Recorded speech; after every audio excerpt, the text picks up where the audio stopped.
மரியாதைக்குரிய பத்திரிகையாளர் நண்பர்கள், ஊடக நண்பர்கள், அவங்க எல்லாத்துக்கும் என்னுடைய பணிவான வணக்கம்.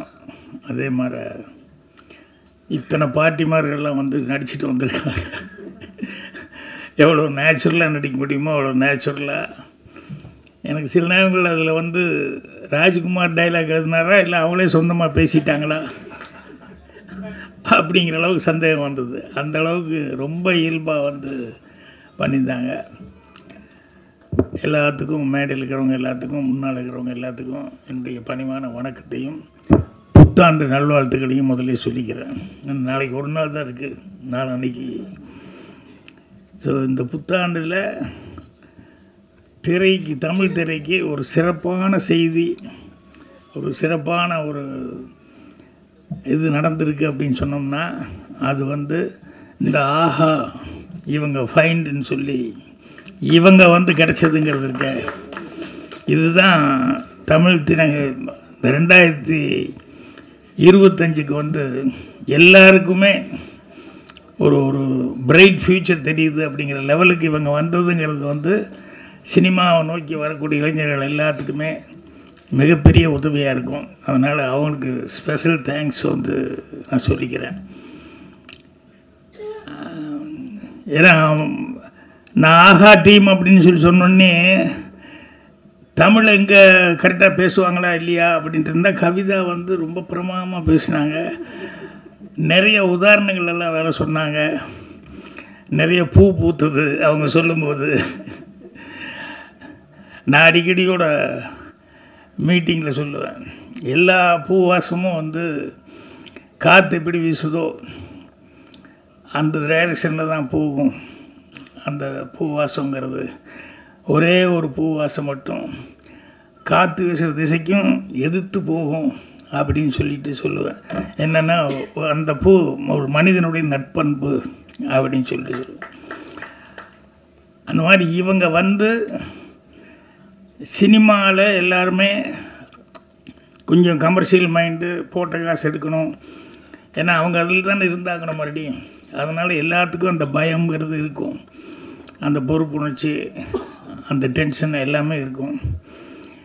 பட் இவங்க வந்து இதை வந்து ரிஸ்க் எடுத்து பரவாயில்ல, என்கரேஜ் பண்ணணும், இந்த மாதிரி ஆட்களை என்கரேஜ் பண்ணால் நல்லது அப்படிங்கிற மாதிரி சொல்லி அவங்க வந்து ஆஹா ஃபைண்ட் அப்படிங்கிறது இன்றைக்கி ஆரம்பிச்சது. உண்மையிலேயே ரொம்ப ரொம்ப ராஜ்குமாருக்கு மட்டுமல்ல, சினிமாவை நோக்கி வரக்கூடிய எல்லா இளைஞர்களுக்குமே வந்து அது மிகப்பெரிய ஒரு உதவியாக இருக்கும்.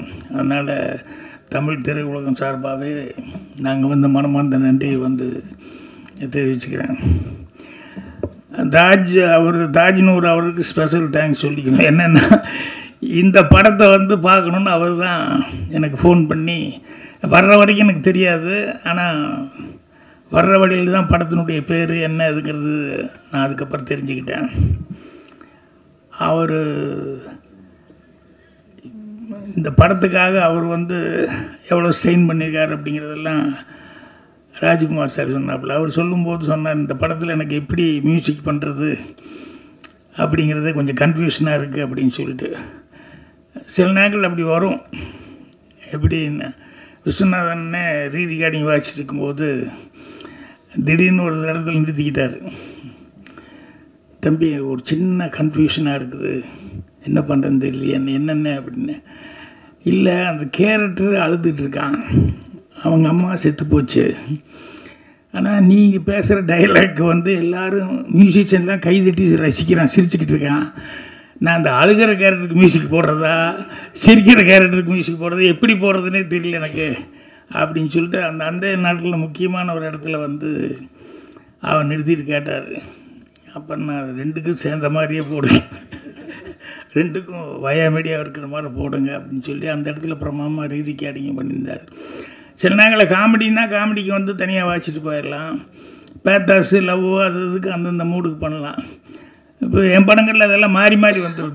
திடீர்னு சிரிச்சுக்கிட்டே இருக்கிற மாதிரி இருக்கும், டக்குன்னு லேசாக ஒரு சென்டிமெண்ட் வந்துடும்.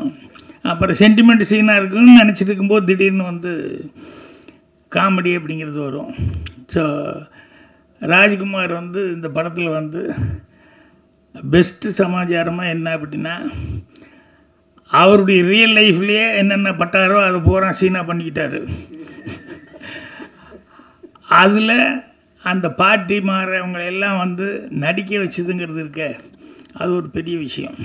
அவங்கெல்லாம் வந்து ஏன்னா எனக்கெல்லாம் வந்து சினிமாக்குள்ளே வரும்போது எங்கள் பாட்டி இதெல்லாம் செப்பெட்டிக்கினே கூட்டு அப்படிம்பாங்க. என்னென்ன சினிமான்னா அது பிடிக்காது, அதுன்னா அதெல்லாம் மனுஷன் செய்கிற வேலையாங்கிற மாதிரியே வந்து சினிமா மேலே இருக்கிற ஆர்வம் வந்து பார்க்குறதுக்கு ஓகே ஒழிய அதுக்கு ஒருத்தர் போகிறான்னு சொன்னோம்னா ஒத்துக்கவே மாட்டாங்க. எங்கள் அண்ணன் எல்லாருமே பெல்ட் எடுத்துக்குவாங்க. நான் இது எல்லாத்தையும் தாண்டிக்கிட்டு எனக்கு இதுதான் வேணும் அப்படின்னு சொல்லிட்டு நான் வந்ததுக்கப்புறம் அப்புறம் எங்கள் பாட்டியிலேருந்து எல்லாருமே சமரசமாயிட்டாங்க. எங்கள் அண்ணன் என்ன எல்லாருமே சமரசமாயிட்டாங்க. அதுக்கப்புறம் படம் எடுக்கும்போதெல்லாம் அவங்க வந்து பார்த்துட்டு ரொம்ப ஒவ்வொருத்தரும் ஒவ்வொரு மாதிரி கமெண்ட்டு கொடுப்பாங்க. சின்ன வீடு பாட்டுக்கிட்டு எங்கள் பாட்டி என்னை திட்டிடுச்சு. ஏற படம் அப்படின்னா நல்லதான்னு பாட்டி எடுத்துருக்கேன். நல்லது என்ன நல்லது தானே, உங்கள் அம்மா எல்லாம் குண்டு இல்லையா, பொண்டாட்டி கொஞ்சம் குண்டுங்கிறதுக்கா எங்கே வேணால் ஊர் மேய போயிடுறா அப்படின்னா. படத்தில் நான் நடிச்சிருக்கிறேன் அப்படிங்கிறது தான் அவங்களுக்கு தாக்கம். நான் தான் கதை எழுதுனேன், நான் தான் டைரக்ஷன் பண்ணிக்கிறேன் அப்படின்னு சொல்லி அது அவங்களுக்கு இதே கிடையாது. நீ நடிகனா வந்து கரெக்டாக இல்லை, வைஃப் இருக்கும்போது நீ எப்படி அது கொஞ்சம் குண்டுங்கிறதுக்காக எப்படி நீ இப்படியெல்லாம் பண்ணலாம் இப்படின்னா அவங்களுக்கு புரிய வைக்க முடியல என்னால். அதோடு நிறுத்திருந்தா பரவாயில்ல, அடுத்த தடவை எடுக்கிறதுக்கு முன்னால் முதல்ல என்கிட்ட கதையை சொல்லு அப்படின்னு எங்கள் பாட்டி. அந்த மாதிரி ராஜ்குமார் கதையை சொல்கிறதுக்காக நிறைய இடத்துக்கு போவார் இல்லையா. நான் வந்து முதல் கண்டிஷனே சினிமா எடுக்கும்போது டைரக்ஷன் பண்ணும்போது என் ப்ரொடியூசர்கிட்ட முதல் கண்டிஷனே நான் யாருக்கிட்டையும் போய் கதை சொல்ல மாட்டேன், அதுக்கு சம்மதம்னு என்னை டைரக்டரை ஃபிக்ஸ் பண்ணுங்கள். இல்லை ஃபைனான்சியர் வர்றாரு, டிஸ்ட்ரிபியூட்டர் வர்றாரு, இவங்க வர்றாங்க அவங்க வர்றாங்கன்னு சொன்னோம்னா அவங்ககிட்டலாம் கதை சொன்னேன். என் மேலே நம்பிக்கை இருந்தால் என்னை டைரக்டராக போட்டு எடுங்க. ஆனால் நான் யாருக்கிட்டையும் வந்து கதை சொல்ல மாட்டேன். படம் வந்து கடைசியில் பார்க்க சொல்லுவேன், படம் வந்து நம்பிக்கையாக அவங்களுக்கு பார்க்குற அளவுக்கு இருக்கும் அப்படின்னு சொல்லிவிட்டு அது வந்து ராஜ்குமார்லாம் அப்படி சொல்லியிருக்கிறதுக்கான வாய்ப்பு இல்லை, தேடிக்கிட்டு தான் போயிட்டு இருந்தேன். எனக்கு அந்த வாய்ப்பு என்னென்னா, எங்கள் டைரக்டனுடைய படம் 3 படமும் கண்டினியூஸாக சக்ஸஸ் ஆனதுனால எனக்கெல்லாம் வந்து அந்த நம்பிக்கைங்கிறது வந்துருச்சு. நம்பிக்கை வந்தாலும் கூட அதுக்கு வந்து ஆட்கள், இப்போ அவர் சொல்லிகிட்டு இருந்தார் இல்லையா, இப்போ அதிகமான என்கிட்ட பேசும்போது சொல்லிகிட்டு இருந்தார், அவர் சியாட்டில் என்ன மீட் பண்ணது ஃபோட்டோலாம் காமிச்சு நான் தமிழ் சங்கத்துக்கு போனதெல்லாம் சொல்லிக்கிட்டு இருந்தார். அவர் வந்து எவ்வளோ தூரம் வந்து இவருக்கு ஹெல்ப் பண்ணணும் அப்படிங்கிறதுக்காக வந்து அவர் ஆட்களை எல்லாம் பிடிச்சி இண்டிவிஜுவலாக வந்து ப்ரொடியூசர்களை எல்லாம் அவர் கரெக்ட் பண்ணிக்காரு அப்படிங்கிறது பெரிய சமாச்சாரம். அப்புறம் பஜார் நம்ம திருநாவுக்கரசு அவர்கள் இந்த படத்தை அவங்ககிட்ட எப்படியாவது காமிச்சு அவங்கள வர வைக்கணும் அப்படிங்கிறத வந்து அது எவ்வளோ சிரமப்பட்டு அவங்கள வந்து இந்த படம் பாருங்கள் அப்படின்னு சொல்லி. ஸோ அது உண்மையிலேயே சினிமாவில் இருக்கிறவங்க நான் சொன்ன மாதிரி வந்து கமர்ஷியல் மைண்டாக தான் பார்ப்பாங்க. என்னென்னா போட்ட காசு வருதா, அதுக்கு உத்தரவாதம் இருக்கா அப்படிங்கிறத எல்லாருமே பார்ப்பாங்க. நல்ல படம் எடுத்தால் கூட சில நேரங்களில் வந்து கையை கடிச்சிச்சுன்னா என்ன பண்ணுறது அப்படிங்கிறதுனால இது ஜனங்கிட்ட போகுமா போகாதா அப்படிங்கிற ஒரு குழப்பம் இருக்கும். ஜனங்கிட்ட போகிறது அப்படிங்கிறது போனால் தானே தெரியும் அது நல்லா இருக்கா இல்லையாங்கிறது, போகாமையே எப்படி தெரியும்.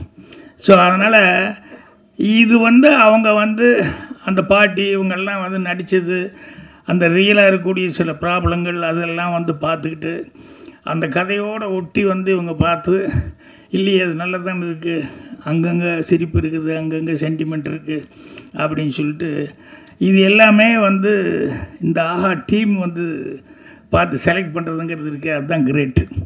அதனால தான் வந்து இந்த ஆஹா ஃபைண்டுங்கிறதுல ஃபஸ்ட்டு படமாக வந்து ஒரு நல்ல படம் பயோஸ்கோப்புங்கிற ஒரு படத்தை வந்து ஃபஸ்ட்டு படமாக செய்கிறாங்க. அந்த ஃபஸ்ட்டு படமாக செய்கிறது அளவுக்கு படமும் வந்து ராஜ்குமார் வந்து நல்லா சிரமப்பட்டு அந்த ரியல் லைஃப்பில் இருக்கிற கேரக்டர்ஸே எல்லாத்தையும் பிடிச்சி போட்டு பண்ணனா. ஏன் சோகதைகள் அந்த பாட்டில் பார்த்தா முன்னால் எல்லாம் அழுதுட்டுருக்கிற பாட்டியெல்லாம் இருக்காங்களே, எல்லாமே ஒரிஜினலாக அந்த ஊருக்காரங்க. கூப்பிட்டு என்ன பண்ண பாக்கியம் அப்படின்னா, ஒன்றும் இல்லை கொஞ்சம் அப்படியே அழுதுட்டு உட்காந்துருக்குன்னு நீங்கள் முன்னால் அப்படின்னா, எதுக்கு அழுகிறதுன்னு, எப்படி அழுகிறதுன்னு கேட்டால், ஒன்றும் இல்லைங்க, கண்ணில் போட்டோம்னா எரிச்சலாக அதுலேயே வந்து அழுதுட்டு உட்காந்துருங்கன்னு சொல்லி கிளிசரின் கொஞ்சம் குடியா எல்லாத்துக்குன்னு. ஐயோ இது என்னத்தை போட்டு இது இவ்வளோ தூரம் எரியுதுன்னு, பேசாமல் உட்காந்து அப்படியே பாருங்கள் நாங்கள் பாட்டு பாடுவோம் அப்படின்னு சொல்லிட்டு. ஸோ அந்த அந்த மாப்பிள்ளைக்கு தோழனா வந்தவனை வந்து கூப்பிடுறது, ஏப்பா ஒரு நல்ல பையனாக கூப்பிட்டு வர்றது இல்லையா, மாப்பிள்ளை இப்படியா கூப்பிட்டு வருவாங்களேன்னு சொல்லுவாங்களே, அதெல்லாம் வந்து ரியல் கேரக்டர். இப்போ நான் கோபிகா தான் மறுபடியும் ஷூட்டிங்கு போகும்போது அடுத்த ஜென்ரேஷன் இவங்கெல்லாம் வந்திருப்பாங்க இல்லையா, அவங்களுக்கு அந்த குழந்தைகள்லாம் பார்த்ததில்ல. சினிமாவில் வந்து இப்போ அங்கே வில்லேஜுகளில் சில நேரங்களில் ஃபோட்டோ கூட எடுத்து வச்சுருக்க மாட்டாங்க. இப்போ இந்த படம் வந்து பார்க்கும்போது அந்த பாட்டு போட்டோம்னா இதுதாண்டா அவங்க அப்பத்தா அவங்க இவங்கன்னு சொல்லி எல்லாம் காமிக்கிறது இருக்க, அதில் அவ்வளோ ஒரு சந்தோஷமாக அவங்க வந்து காமிச்சிக்கிட்டு இருப்பாங்க. அந்த மாதிரி விளக்கு வச்ச நேரத்தில் பாட்டில் என் அசிஸ்டண்ட்டு பவானி அவங்க தாத்தா பாட்டி அந்த ஓப்பனிங் சீனுக்கு அந்த விளக்கு வச்ச நேரத்தில் பாட்டு கொடுக்குறதுக்கு முன்னால் அந்த சோறு விட்டுறதுக்கு அந்த ஒரிஜினல் தாத்தா பாட்டி இது பண்ணால் முதல்ல பாட்டியெல்லாம் ஓகேன்றுச்சு. தாத்தா வந்து அட பரிசலில் எங்கே உள்ளே வந்து அவ்வளோ தூரமெல்லாம் நான் வரமாட்டேன், நான் போ அப்படின்னு சொல்லி நீ போயிட்டு வா அப்படின்ட்டுச்சு. அப்புறம் பாட்டியை கூப்பிட்டா, அவர் இல்லாமல் நான் மட்டும் வந்து யாருக்கோ சோறு விட்டுறதுக்கு நான் எங்கே வர்றேன் அப்படின்னு, அதெல்லாம் வரமாட்டேன் அப்படின்னு சொல்லிட்டு அப்புறம் 2 பேர்த்தையுமே ஒரிஜினல் பேரையே வந்து கஷ்டப்பட்டு எடுத்துகிட்டு போய் கடைசியில் ஷார்ட் எடுத்தோம். ஸோ அந்த மாதிரி ரியல் கேரக்டர்ஸு சினிமாவில் பார்க்கும்போது கல்லாப்பட்டி சிங்காரமெல்லாம் அவர் ஏன் அவ்வளோ தூரம் இருந்ததுன்னா, எனக்கு தத்ரூபமாக அந்த மாதிரி கேரக்டர்ஸ்லாம் இருக்காங்க. சூர்யா சித்திரங்களில் அதே மாதிரி அந்த டெய்லர் கேரக்டர்லாம் பார்த்தோம்னா ஒரிஜினலாகவே அந்த மாதிரி பேசிகிட்டு இருக்கிற கேரக்டர்ஸ் இருக்காங்க.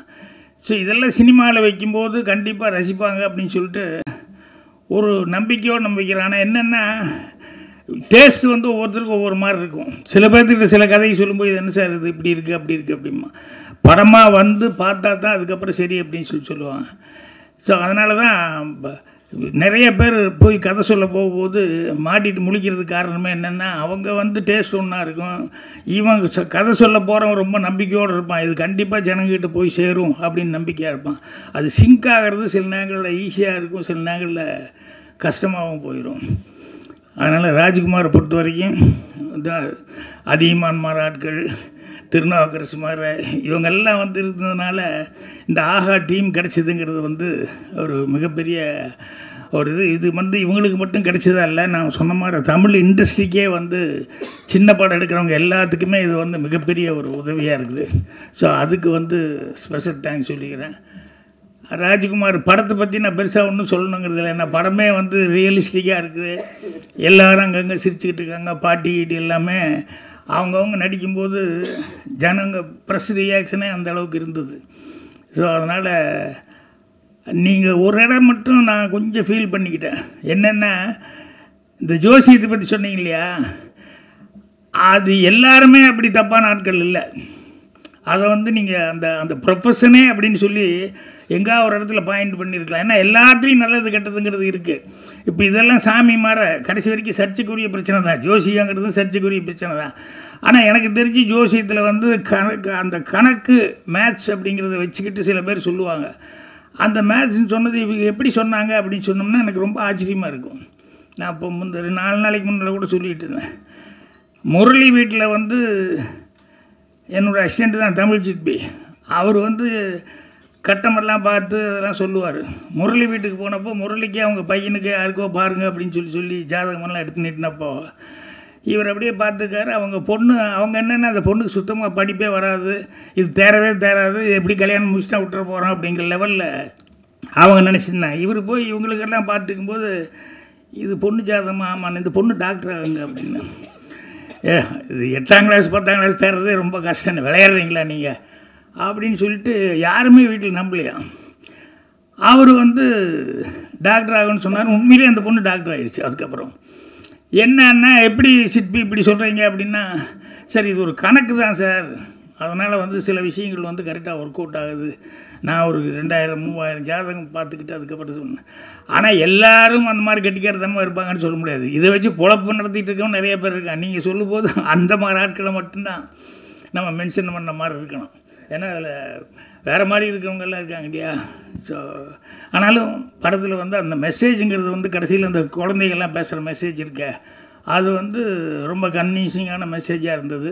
தப்பு பண்ணுறவங்க எல்லாருமே இதனால் எத்தனை பேர்த்துக்கு ஒரு இது அப்படின்னு சொல்லிட்டு அதே மாதிரி அந்த இடமும் அவங்க சொல்லும்போது எவ்வளோ கஷ்டப்பட்டிருந்தாலும் அந்த பொண்ணு வந்து கல்யாண பொண்ணு வந்து அவருக்கு நான் நன்றி சொல்லணும் அப்படின்னு சொல்லிட்டு மைக்கில் சொல்லும்போது உங்கள் ரியாக்ஷன் அதெல்லாம் உண்மையிலேயே ரொம்ப டச்சிங்கான விஷயங்கள். ஸோ இந்த படம் கண்டிப்பாக ஜனங்கக்கிட்ட கண்டிப்பாக அதை ஏன்னா அவங்க வர வைக்கிறது தான் கஷ்டம். வந்துட்டாங்கன்னா ஆரம்பத்துலேருந்து கடைசி வரைக்கும் அவங்க சிரிச்சுக்கிட்டு ஜாலியாக என்ஜாய் பண்ணி படம் பார்ப்பாங்க. அதுக்கு உத்தரவாதமாக நிறையா சீன்ஸ் அந்த மாதிரி சீன்ஸ் இருக்குது. ஸோ ஆஹாவுக்கு மீண்டும் ஒரு முறை அவங்க ஃபைண்டுன்னு ஒன்று ஆரம்பித்ததுக்கு அவங்களுக்கு என்னுடைய மனமார்ந்த நன்றி தெரிவித்தேன். அவங்களும் இந்த புது வருஷத்தில் 2025 அவங்களுடைய லேண்டிங்கும் ரொம்ப நல்லா இருக்கும். அவங்களால நிறைய பேர் இன்னும் நிறைய பேர் ராஜ்குமார் மாதிரி எல்லோரும் வந்து ரொம்ப சிறப்பான முறையில் இது பண்ணுவாங்க. பத்திரிகையாளர் அவங்களுக்கு வந்து ப்ரெஸ் ஷோவுக்கு வந்து போடுறதுங்கிறதெல்லாம் இப்போ ரேர் ஆகிப்போச்சு. எங்கேயா தேட்டரில் பார்த்துக்கோங்கிறேன்னு சொல்கிறாங்களே ஒழிய முதல் நாளே படம் போடலாம் அப்படிங்கிறதெல்லாம் வந்து இப்போ ரொம்ப ரேர் ஆகிப்போச்சு. ஏன்னா அந்தளவுக்கு படங்கள் எடுக்கிறவங்களுக்கும் ஒரு பயம் இருக்குது, எதாவது தப்பாக போகுமா அதாகி போகுமான்ட்டு. ப்ரெஸ்ஸு வந்து கண்டிப்பாக எல்லாத்துக்குமே நல்ல படங்கள் இருந்ததுன்னா சின்ன படமாக இருந்தால் கூட அவங்க தான் வளர்த்தி விட்றது, அவங்க வந்து எழுதுறது தான் வருது. பார் கேபிள் சங்கர்கிட்ட வந்துன்னு கேட்டாங்க, என்னங்க இது ரிலீஸ் 3ஆம் தேதிங்கிறீங்க, என்னங்க இதுன்னு. இல்லை அது கொடுக்குறதெல்லாம் கொடுத்துட்டு தான் சார் இருக்கேன், நான் ஃபீட் பண்ணுறதெல்லாம் பண்ணிக்கிட்டு தான் இருக்கேன்னு நிறைய பேர் அது பார்த்துக்கிட்டு இது பண்ணிட்டுருக்காங்க அப்படின்னா. ஏன்னா சில படங்களுக்கு அது ரொம்ப தேவை, கொஞ்சம் ஆடியன்ஸை ரெடி பண்ணி தயார் பண்ணிட்டு அதுக்கப்புறமா ரிலீஸ் பண்ணது தான் நல்லாயிருக்கும்.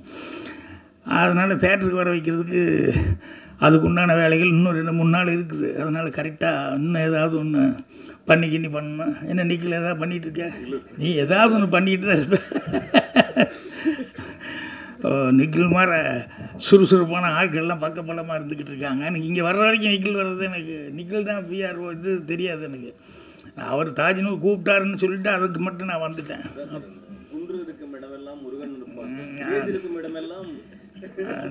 துணி மாற்றாமல் அதே துணி நிற்கிறாரு, எனக்கு அதுதான் டவுட்டு. வந்து இந்நேரம் 2 ட்ரெஸ்ஸாவது மாற்றிருக்கணும், மாற்றாமல் நிற்கிறாருங்கிறது. ஸோ பத்திரிகையாளர்கள் கண்டிப்பாக உங்களுடைய நல்ல ஆதரவை வந்து இவங்களுக்கு படத்துக்கும் கொடுக்கணும், இந்த பயோஸ்கோப் படத்துக்கும் கொடுக்கணும். அதே மாதிரி வந்து தமிழுக்காக வந்து இவ்வளோ தூரம் ஒரு சர்வீஸ் மென்டாலிட்டியோட ஆஹா ஃபைன்னு சொல்லி இதை ஆரம்பிக்கிறாங்க, அவங்களுக்கு உங்களுடைய ஆதரவு கொடுக்கணும்னு சொல்லி கேட்டுக்கிறேன். நன்றி, வணக்கம்.